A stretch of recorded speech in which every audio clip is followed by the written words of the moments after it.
राधे राधे मु श्वेतलाना आपण समस्तंकु श्वेतलाना रथ चैनल रे अनेक अनेक स्वागत। आपण जो केक देखुचंती ना एई केक को मु बिना मैदा बिना अंडा बिना ओवन बिना कंडेंस मिल्क रे बनैछि। बहुत स्पंजी बनीची बहुत टेस्टी हेची आउ हेल्दी भी। आमे मैदा रे करि नाहंती अटा रे बनैचंती। ताले चलंतु डेरी न करी स्टार्ट करिबा आजिरो रेसिपी। देखंतु आपण माने एठी मु गोटे करेईटे बसैछि मोटा करेईटे नेकी आपण माने बसैबे। लो टू मीडियम फ्लेम रे करेई को आपण माने एम्ति गरम हेबा पई देबे। एबे देखंतु मु गोटे केक टिन टे नेछि आपण माने को भी शेप रो केक टिन रे बनै परिबे ई केक को। आ सेठी हमें गोटे चम्मच तेल को देबा। तेल को देकी ना आपण माने ए परिका ताकू सबु आडे तेल को स्प्रेड कर देबे। तापरे देखंतु एठी मु अटा टिके छिंची देली। छिंची दे सारला परे एम्ति सबु आडे आपण माने केक टिन रे एम्ति बुलेई देबे। से अटाटा जेम्ति सबु आडे हमरो लागि जिवो। एई परिका कले ना केक टा हमरो लागिबोनी। आपण माने चाहिले बटर पेपर भी देई परिबे। एबे देखंतु आमे सबु आडे पूरा कोट कर देले अटा रे। तापरे आपण माने गोटे बाउल टे नेबे आउ ता ऊपरे छलनीटे रखि देबे। गोटे कप आपण माने गहम रो अटा को देबे। बेकिंग पाउडर गोटे चमच आपण माने देबे। 1/4 स्पून आपण माने खाइबा सोडा को देबे। तापरे देखंतु मु केमते अटा को छाणी दोची। एटा जो अटा को ना छाणीबाटा निहाती दरकार। आपण माने याकू ए प्रोसेस को स्किप करिवेनी। एमती अटा को आपण माने छाणीबे। एई परिका कले हमरो केक टा बहुत स्पंजी बने। देखंतु अटा को हमें छाणी सारले। अटा छाणी सारला परे 1/4 कप आपण माने अमूल पाउडर टिके मिसेइबे। गोटे चुटकी लूण देबे आउ किछि ड्राई फ्रूट्स पकेबे। ड्राई फ्रूट्स रे ना मु एठी आलमंड को पूरा पतला पतला काटिकी पकेइछि। एई सब को हमें भलो भाबरे मिक्स करिबा। ड्राई फ्रूट्स बदल रे आपण माने फ्रूट कैंडी भी पकेई परिबे। आउ एम्ति खाली प्लेन भी आपण माने बनै परिबे। एबे हमें आउ गोटे बाउल टे नेबा। सेथिरे हमें 1/4 कप ऑयल देबा। 2 बड़ चम्मच आपण माने दही तापरे देबे। आधा कप देखंतु मु बुरा मिसेइछि। आपण माने चीनी को गुंडो करिकि भी मिसेई परिबे।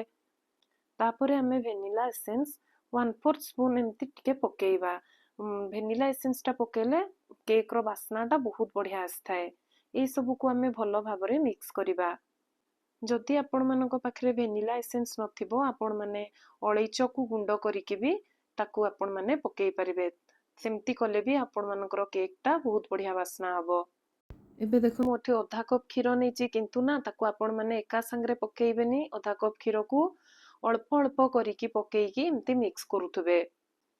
तापरे आउ टिके हमें क्षीर को मिक्स करदबा। जेते सब अछि ना जो आधा कप हमें नेइथिले एबे ताकू भलो भाबरे पुनी मिक्स करदबा। एबे हमें याकू सबु अटा रे भलो भाबरे मिसेइबा। अल्प अल्प करिकि मिक्स करिबा। एई परिका अल्प अल्प ढालिकी हमें भलो भाबरे मिक्स करिबा। बहुत टेस्टी लगे एई अटारो केक को आपण माने गोटे थरो हेले ट्राई करिवे। राखी पूर्णिमा तो आसिलाणी। राखी पूर्णिमा रे भाई पई बनेइबे। भाई भी खुशी हे जिवो जो अटारो केक खाइकी। बहुत हेल्दी। मैदा रे हमें करू नाहंती आउ अटा रे करूचंती। बहुत टेस्टी लगे। देखंतु घरे थिबा अल्प किछि सामग्री रे हमें माने एई केक को बनेइ परिबा। मिल्क मेड भी पडुनी अंडा भी पडुनी। काहारी बर्थडे रे भी आपण माने ए केक को बनेइ परिबे। 7-8 मिनिट आपण मानको ए परिका फेंटीबाकू हबो। जेते आपण माने फेंटीबे ना सेतिकी केक टा हमरो स्पंजी बनिबो आ बहुत बढ़िया हबो। पेशेंसली करिबे। ए अटा केक टा भी माने एते टेस्टी लागिबो आपण माने कहिबे माने जानि भी परिबेनी एटा अटा रे बना हेछि बोली। मु बनेइथिली छुआ माने भी खाइले तांको बहुत बढ़िया लागिला। देखंतु एई परिका हमरो रहियार अछि। बेसी मोटा नहीं कि बेसी पतला नहीं। हमरो केक रो आणोटा जो परिका रहे सेई परिका ही एई अटा केक रो भी आणोटा को आपण माने रखिबे। जम्मा भी बेसी पानिया करिबेनी कि बेसी हार्ड भी रखिबेनी। देखंतु एई परिका रहियार अछि हमरो। आमे भलो भाबरे फेंटी सारलेनी। एबे आमे केक टिन रे याकू ढालिबा। केक टिन तो आमे रेडी कर देइथिले। केक टिन रे एई परिका ढालिकी आपण माने करेई रे बसेइबे। सबु बैटर को आमे केक टिन रे एई परिका ढालिबा। ସବୁ ଢାଳି ସାରିଲା ପରେ ଆମେ କେକ୍ ଟିନ୍କୁ 2-3 ଥର ଟ୍ୟାପ୍ କରିବା, ଯେମିତିକି କିଛି ବି ଏୟାର ବବଲ୍ସ ଥିଲେ ସେ ସବୁ ବାହାରିଯିବ। ଏହିପରିକା ଟିକେ ଆଉ ଟିକେ ସାଇଜ୍ କରିଦେବେ। ଆଉ ୟା ଉପରେ ନା ଆପଣମାନେ ଆଲମଣ୍ଡ ବି ପକେଇ ପାରିବେ, କୌଣସି ବି ମାନେ କାଜୁ ଫାଜୁ ବି ପକେଇ ପାରିବେ, ଟୁଟି ଫ୍ରୁଟି ବି ପକେଇ ପାରିବେ। ମୁଁ ଏଠି ଚକୋଲେଟ୍ ଚିପ୍ସ ଟିକେ ପକେଇଲି, ଦେଖିବାକୁ ବି ସୁନ୍ଦର ଲାଗିବ ବୋଲିକି ଚକୋଲେଟ୍ ଚିପ୍ସ ଟିକେ ପକେଇଲି। ରାକ୍ଷୀ ପୂର୍ଣ୍ଣିମା ପାଇଁ ଯେହେତୁ ବନଉଛି, ଏଇପରିକା ଟିକେ ବନେଇଲେ ଭାଇ ବି ଖୁସି ହେଇଯିବ। ଏଇପରିକା ଆପଣମାନେ ଚକୋଲେଟ୍ ଚିପ୍ସ ବି ପକେଇକି ବନେଇବେ, ଭଲ ଲାଗିବ। ଆଉ ତା ଉପରେ ଅଳ୍ପ ଟିକେ ଟିକେ ଆଲମଣ୍ଡ ଟିକେ ଏମିତି ମୁଁ ପକେଇଦେଲି, ଦେଖନ୍ତୁ। ଡ୍ରାଇ ଫ୍ରୁଟ୍ସ, ଚୋକୋ ଚିପ୍ସ ସବୁ ପଡ଼ିକି ହେଉଛି ବହୁତ ଟେଷ୍ଟି ଲାଗେ ଏଇ ଅଟା କେକ୍ଟା। ଆପଣମାନେ ଗୋଟେ ଥର ହେଲେ ଟ୍ରାଏ କରିବେ। ଦେଖନ୍ତୁ ଏବେ ଆମର ଯେଉଁ ପ୍ରିହିଟ୍ ହେଇଥିବ ନା ଯେଉଁ କଡ଼େଇଟା, ସେ କଡ଼େଇରେ ଆମେ ତାକୁ ଥୋଇଦେବା। ବହୁତ ଜଣ କଡ଼େଇରେ ଲୁଣ ପକେଇକି ବି ରଖନ୍ତି। ଆଉ ଏଇଟା ମୋର ଟିକେ ବେଶୀ ମୋଟା କଡ଼େଇଟା ବୋଲିକି ମୁଁ ଲୁଣ ଆଉ ପକାଏନି, ସେଇଥିରେ ହିଁ ମୋର କେକ୍ ସବୁବେଳେ ବନିଯାଏ। 35ରୁ 40 ମିନିଟ୍ ଲାଗିଲା ଏଇ କେକ୍ଟା ହେବା ପାଇଁ। ଆପଣମାନଙ୍କର ଦେଖିକି ଆପଣମାନେ ଦେଖିବେ, ଚେକ୍ କରିବେ, ଯଦି କିଛି ଲାଗୁଥିବ ଆପଣଙ୍କର ଷ୍ଟିକ୍ରେ ତାହେଲେ ଆଉ 5-10 ମିନିଟ୍ ବସେଇଦେବେ। ଦେଖନ୍ତୁ ମୁଁ ଚେକ୍ କଲି, ମୋ କେକ୍ରେ କିଛି ବି ଲାଗିନି, ତାମାନେ ଆମର କେକ୍ଟା ପୁରା ରେଡ଼ି ହେଇଯାଇଛି।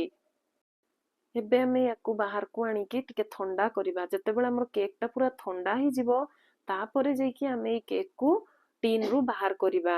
କେକ୍ ଗରମ ଥିଲାବେଳେ ଜମା ବି ବାହାର କରିବେନି, ନହେଲେ କେକ୍ ଆମର ଫାଟିଯାଏ। ଦେଖନ୍ତୁ କେକ୍ଟା କେତେ ସୁନ୍ଦର ଆମର ବନିଛି, ତାର କଲର୍ ବି କେତେ ସୁନ୍ଦର ଆସିଛି। ଦେଖିବାକୁ ବି ଯେମିତି ସୁନ୍ଦର ହେଇଛି କେକ୍ଟା, ଖାଇବାକୁ ବି ସେମିତି ଟେଷ୍ଟି ହେଇଥିଲା। ଏଇପରିକା ଆପଣମାନେ ବନେଇବେ।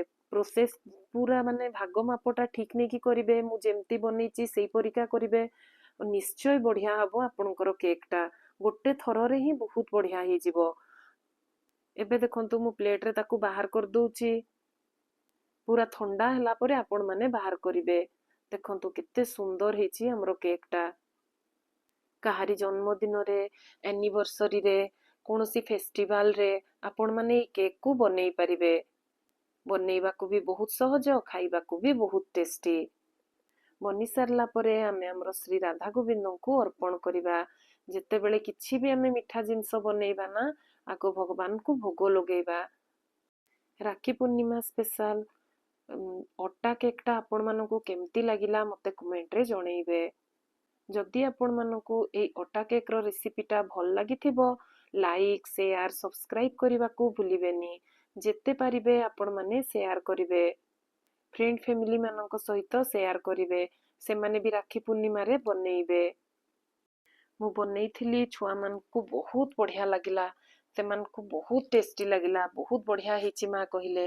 ଆପଣମାନେ ବି ଏଇ ହେଲ୍ଦି କେକ୍ ରେସିପିଟା ବନେଇବେ ଆଉ ଭଗବାନଙ୍କୁ ଅର୍ପଣ କରିକି ପାଇବେ। ତୁଳସୀ ପକେଇକି ଭଗବାନଙ୍କୁ ଆମେ ଅର୍ପଣ କରିବା।